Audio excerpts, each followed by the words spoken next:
सुहावनी अवधपुरी अयोध्या के लोगन का हम हाथ जोड़कर प्रणाम करित है।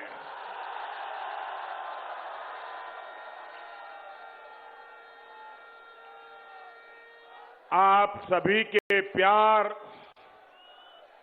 आपके इस आशीर्वाद के लिए बहुत बहुत आभार व्यक्त करता हूं। मैं हेलीकॉप्टर से देख रहा था, जितने लोग यहां हैं उससे ज्यादा लोग बाहर हैं।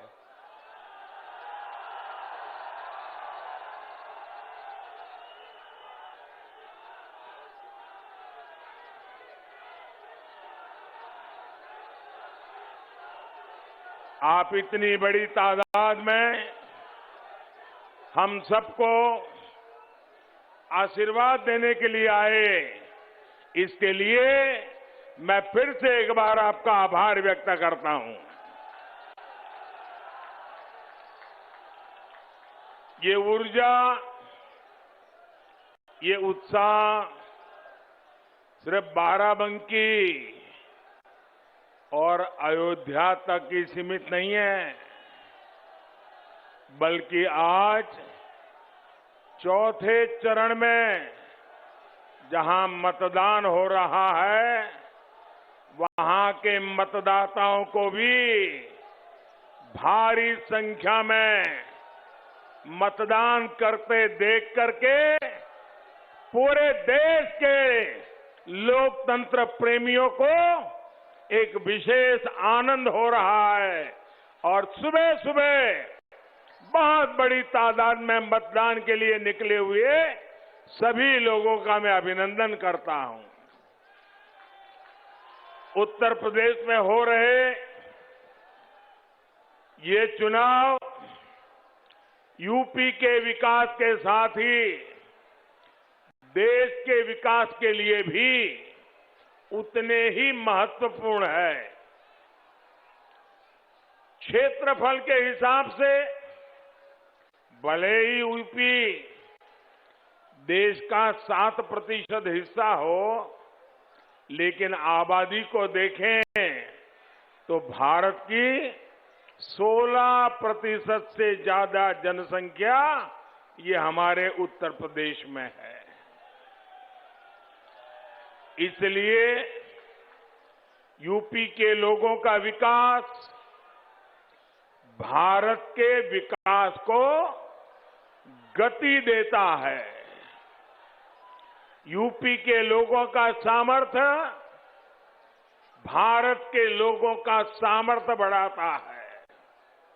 लेकिन भाइयों और बहनों, यूपी में इतने दशकों तक जिन गौर परिवारवादियों की सरकारें रही, उन्होंने यूपी के सामर्थ्य के साथ इंसाफ नहीं किया। इन गौर परिवारवादियों ने यूपी के लोगों को कभी खुलकर अपना सामर्थ्य दिखाने का अवसर ही नहीं दिया। जब सामान्य मानवी, जब हमारा गरीब मूलभूत सुविधाओं के लिए तरसता रहेगा, तो फिर वो अपनी ऊर्जा आगे बढ़ाने में कैसे लगाएगा।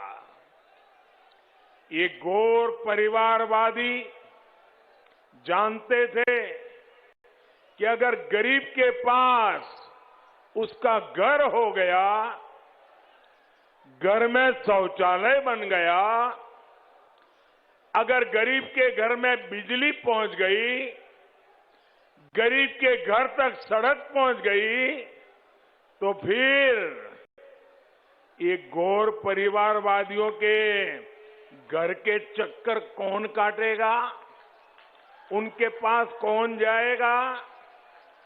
एक गौर परिवारवादी चाहते हैं कि गरीब हमेशा उनके चरणों में रहे, उनके ही चक्कर लगाता रहे। हम गरीब की चिंता करते हुए उनके जीवन से मुश्किलें कम करने का काम कर रहे हैं और इसलिए आज यूपी का गरीब भाजपा के साथ डटकर खड़ा है, एकजुट होकर चुनाव के हर चरण में भाजपा को आशीर्वाद दे रहा है।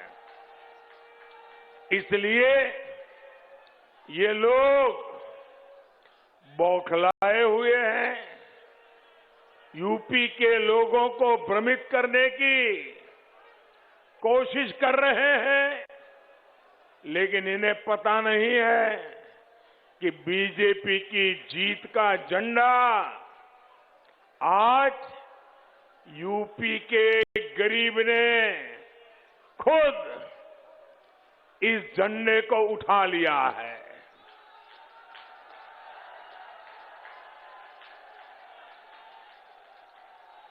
जिन 15 करोड़ लोगों को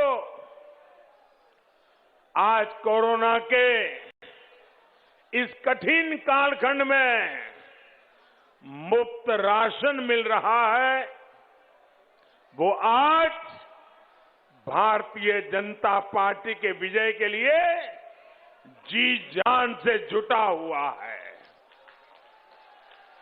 जिन गरीबों को, मध्यम वर्ग को, बुजुर्गों को इस कोरोना काल में 28 करोड़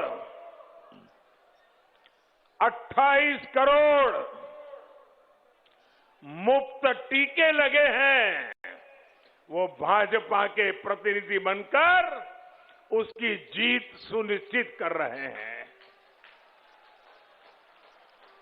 भाइयों बहनों, आपको टीका लगा है क्या? जरा दोनों हाथ ऊपर करके बताइए, टीका लगा है? आप सबको टीका लगा है? आपको कोई पैसा देना पड़ा क्या? आपके जेब से 1 रुपया भी गया क्या? अब मुझे बताइए, 28 करोड़ लोगों के जिंदगी में इतना बड़ा सुरक्षा कवच दिया, तो वो मोदी को आशीर्वाद देगा कि नहीं देगा? भरपूर आशीर्वाद देगा कि नहीं देगा? तकलीफ उनको इसी बात की है।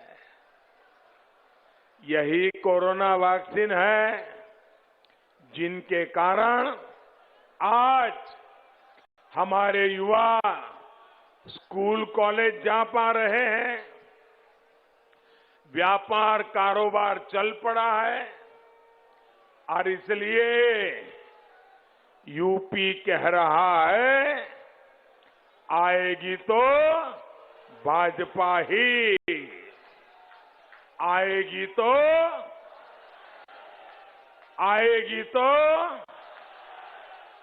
आएंगे तो योगी ही, आएंगे तो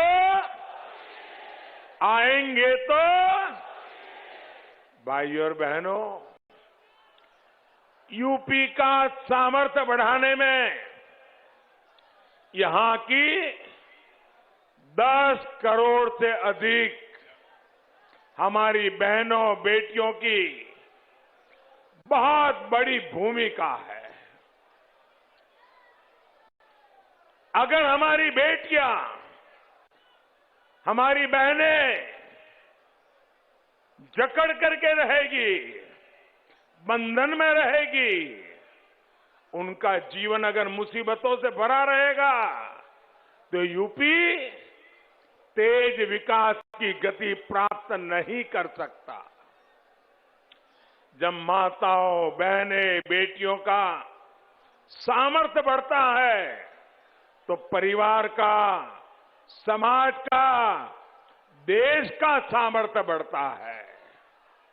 हमारी बहनों बेटियों की जिन समस्याओं को इन लोगों ने छोटा समझा, उनको ही मोदी ने छोटा नहीं समझा, बहन बेटियों की, माताओं बहनों की मुसीबतें, ये मेरे लिए सबसे बड़ी प्राथमिकता रही है।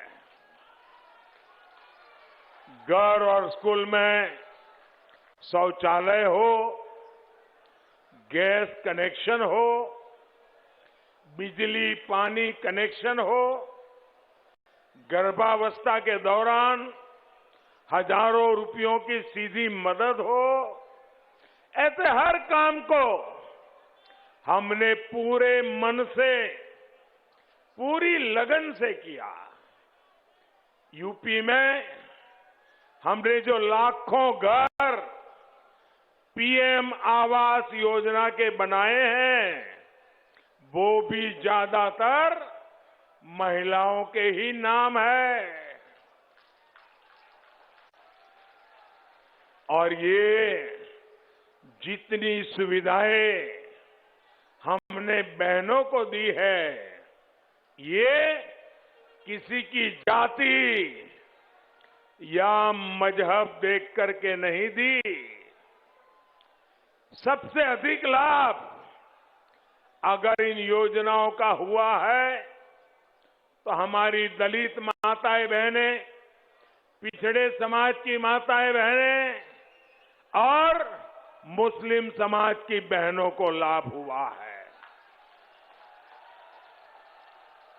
अस्पतालों में जो 5 लाख रुपए तक मुफ्त इलाज मिल रहा है, उसका भी इन वर्गों की बहनों को लाभ रहा है। भाइयों और बहनों, दुर्भाग्य से पहले की सरकारों ने हमारी बेटियों की जरूरतों, उनके परेशानियों पर बिल्कुल ही आंखें बंद कर दी थी, ध्यान ही नहीं दिया। अगर उनके हृदय में जरा सा भी दर्द होता तो क्या वो उन मंचलों को खुली छूट देते जो स्कूल से आने जाने वाली हमारी बेटियों को छेड़ते थे? आज यूपी में ऐसे मंचलों को पता है कि अगर सीमा लांगी तो कड़ी कार्रवाई होगी। साथियों, 3 तलाक जैसी कुप्रथाओं ने कैसे मुस्लिम बेटियों को, पूरे परिवार को असुरक्षित कर दिया था, ये सब जानते हैं। और जो दावा करते हैं कि वो तो परिवार वाले हैं, उसमें बुरा क्या है? हम परिवार वाले हैं, इसलिए परिवार का दुख जानते हैं। मैं जरा गौर परिवारवादियों से पूछता हूं, आप अगर परिवार के इतने गुणगान गाते हो तो आपको ये मेरी मुस्लिम बेटियों के दर्द की चिंता क्यों नहीं हुई? मेरी मुस्लिम बेटियों बहनों को छोटे छोटे बच्चे लेकर के पिता के घर लौटना पड़ता था, तब तुम्हें परिवार का दर्द क्यों समझ नहीं आया? हम परिवार वाले नहीं हैं, लेकिन हर परिवार के दर्द को पहचानते हैं, क्योंकि पूरा हिंदुस्तान हमारा परिवार है, पूरा उत्तर प्रदेश मेरा परिवार है, आप सब मेरे परिवार के हैं। आपने वोट बैंक की वजह से इन लोगों ने मुस्लिम बेटियों के जीवन की पहाड़ जैसी दिक्कतों को देखने की भी फुर्सत नहीं थी, नजरअंदाज कर दिया। ये हमारी ही सरकार है जिसने इन मुस्लिम बहनों को 3 तलाक के दुष्चक्र से मुक्त किया है। और साथियों, आप ये भी समझिए, कुछ लोग बहुत बड़ी गलती करते हैं।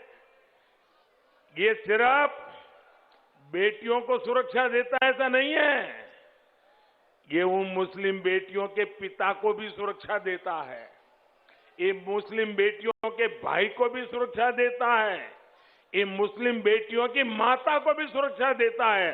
क्योंकि बड़े अरमानों के साथ बेटी की शादी करा करके ससुराल भेज रहे माँ बाप, जीवन में कितना बड़ा आनंद और संतोष होता है। लेकिन वही बेटी 5-10 साल के बाद 3 तलाक, 3 तलाक, 3 तलाक सुन के जब घर लौट आती है, आप कल्पना कर सकते हैं उस बेटी के बाप पर कितनी बीतती होगी, उस बेटी के मां पर कितनी बीतती होगी, उस बेटी के भाई को कितना दर्द होता होगा। तुम परिवार वाले हो, अरे तुम्हें तो इस दर्द का पता चलना चाहिए था, तुम्हें नहीं चला, क्योंकि तुम्हें सिर्फ बैलेट बॉक्स ही दिखता है, तुम्हें किसी की जिंदगी नहीं दिखती है। हमारी बेटियों की सुरक्षा और सम्मान बढ़े, ये डबल इंजन की सरकार की हमेशा प्राथमिकता रही है। इसलिए 2014 में जब आपने हमें अवसर दिया तो हमने इसके लिए ईमानदारी से काम किया। भाजपा सरकार ने तय किया कि सभी राज्यों में महिलाओं की सुनवाई के लिए वन स्टॉप सेंटर, थानों में महिला हेल्प डेस्क और विशेष फास्ट ट्रैक कोर्ट्स बने। आपको हैरानी होगी, 6-7 साल पहले हमारे देश में महिला पुलिस कर्मियों की संख्या सिर्फ 1,10,000 थी। मैं पूरे देश की बात बताता हूं। अब महिला पुलिस कर्मियों की संख्या सिर्फ 5-7 साल में 2.25 लाख के भी ऊपर पहुंच चुकी है। भाइयों बहनों, यूपी में इतने दशकों तक कांग्रेस, सपा, बसपा की सरकारें रही, लेकिन योगी जी के आने के पहले उत्तर प्रदेश में करीब 11,000 महिला पुलिसकर्मी थी। 11,000। 7 दशक के बाद कहां पहुंचे? 11,000। बीते 5 साल में ही हमारे योगी जी ने, भाजपा सरकार ने लगभग 20,000 नई भर्तियां हमारी बेटियों की पुलिस में की है भाइयों। और इतना ही नहीं, हमने पुलिस में ही बेटियों की भागीदारी की, ऐसा नहीं, बल्कि सीआरपीएफ, बीएसएफ, ऐसे अर्धसैनिक बलों और सेना में भी हम बेटियों की भागीदारी का विस्तार कर रहे हैं। आज बेटियां ज्यादा से ज्यादा संख्या में कमांडो बनकर देश और समाज को सुरक्षा दे रही है। सेना में भी हर मोर्चे को हमने बेटियों के लिए खोल दिया है। सैनिक स्कूलों, मिलिट्री एकेडमी में अब बेटियां भी पढ़ाई कर रही हैं, ट्रेनिंग ले रही है। भाई और बहनों, ये प्रयास बेटियों की सरकारी सेवाओं में अधिक भागीदारी के तो है ही, उससे भी अधिक ये बेटियों का आत्मविश्वास बढ़ाने का प्रयास भी है। हम ऐसे ही सामर्थ्यवान उत्तर प्रदेश की तरफ बढ़ रहे हैं। इसी के लिए आपसे फिर एक बार दोबारा भारी समर्थन मांग रहे हैं। भाइयों और बहनों, 2017 से पहले के 1.5 दशकों में आपने देखा है कि इन लोगों ने बारी बारी से सत्ता भोग किया, लेकिन विकास को भी जाति और पंथ के दायरे में समेट दिया। हर सुविधा में ये लोग भेदभाव करते थे, पक्षपात करते थे। बाराबंकी और अयोध्या राजधानी लखनऊ से ज्यादा दूर नहीं है। यहां बिजली की क्या स्थिति थी? 2017 से पहले उत्तर प्रदेश में बिजली पैदा ही बहुत कम होती थी। जो पैदा होती थी वो दशकों पुरानी ट्रांसमिशन लाइनों, पुराने ट्रांसफार्मर का नेटवर्क, वही उसको खा जाता था। केंद्र सरकार ने पूरे देश में बिजली का उत्पादन बढ़ाने और ट्रांसमिशन पर बहुत अधिक काम किया। पहले गांव में ट्रांसफार्मर जल जाए, कई कई दिन तक बदला नहीं जाता था। गांव के गांव अंधेरे में रहते थे। योगी जी की सरकार में अब ट्रांसफार्मर बदलने में देरी नहीं होती। जल्द से जल्द बिजली लाने का प्रयास होता है। भाइयों और बहनों, ये मानव स्वभाव है कि जब किसी की एक आकांक्षा की पूर्ति होती है तो उसमें अगली आकांक्षा जाग जाती है।